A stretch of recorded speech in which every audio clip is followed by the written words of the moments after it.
Ito ay rated SPG. Striktong patnubay at gabay ng magulang ang kailangan. Maaaring may masiselang tema, lengguwahe, karahasan, sexual, horror o droga na hindi angkop sa Maglalakbay nga sina Pirena at ang mga sangre patungo kay Bathalang Embres sa Devas. Kinikailangan nga nilang magtungo ayon nga dito kay Imaw upang malaman nga nila ang kasagutan na hinahanap nila at maging gabay sa nalalapit na laban.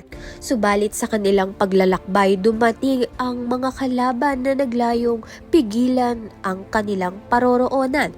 Mabigat ang bawat laban, ngunit batid nila ito ay pagsubok lamang na dapat nilang malampasan. Sa pagkakaisa at lakas ng loob na lagpasan nila ang balakid at nagpatuloy tungo sa kanilang layunin. Sa kabilang banda naman nga si Mitena ay patuloy nang naghahanap ng tamang pagkakataon upang mapaslang si Zaur dahil unti-unti nang bumabalik ang kanyang lakas bilang ganti sa matinding pagtataksil nito. Ang mga dating alipin na minsang naglingkod sa kanya at binaliwala nga niya ang siya pang tumulong sa kanya ngayon upang magpatuloy sa kanyang hangarin. Kaya naman yan at iba pa ang dapat nating pakaabangan.